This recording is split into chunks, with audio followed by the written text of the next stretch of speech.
রাহুল গান্ধীকে গান্ডু বলে অভিহিত করেছেন রাজ্যে বিরোধী দলনেতা শুভেন্দু অধিকারী। এই অভিযোগ এনে থানায় এফআইআর করলেন কংগ্রেস নেতারা। সোমবার উত্তর দিনাজপুর জেলার রায়গঞ্জ থানায় গিয়ে প্রদেশ কংগ্রেস নেতৃত্ব শুভেন্দু অধিকারীর বিরুদ্ধে এফআইআর করে। তাদের অভিযোগ, শুভেন্দু অধিকারী রাহুল গান্ধীর ন্যায়যাত্রা নিয়ে টিপ্পণী করতে গিয়ে বলেন উনি গান্ডু, ওনার সম্পর্কে তিনি কোনো মন্তব্য করবেন না।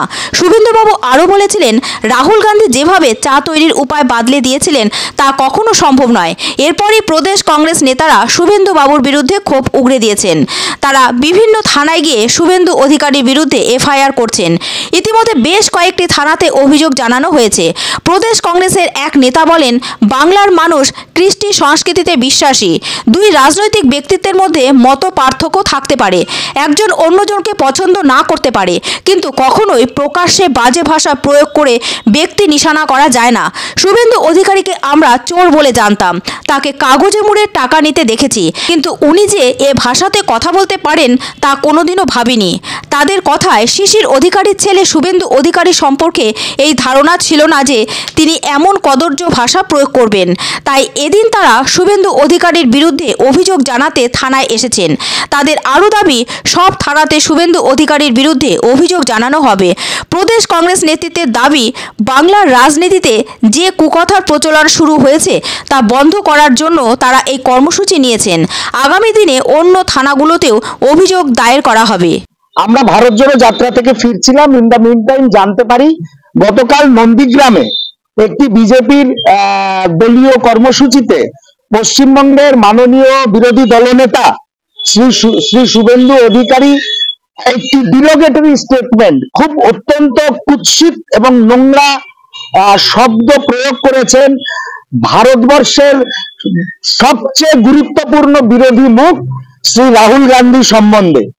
তার রাজনীতির মান এইভাবে যদি ভারতীয় জনতা পার্টি এবং প্রধান বিরোধী দলনেতা পশ্চিমবঙ্গের এই জায়গায় নামিয়ে আনে, তাহলে পশ্চিমবঙ্গের মানুষ, আমার একটাই প্রশ্ন, পশ্চিমবঙ্গের মানুষ ওনাদের বিশ্বাস করবে কি করে? ওনারা তো প্রধান বিরোধী দল। আগামী দিনে মানুষকে ভুয়ো স্বপ্ন দেখাচ্ছেন যে ওনারা ক্ষমতায় আসছেন, বাম এবং কংগ্রেসের কোনো অস্তিত্ব নেই।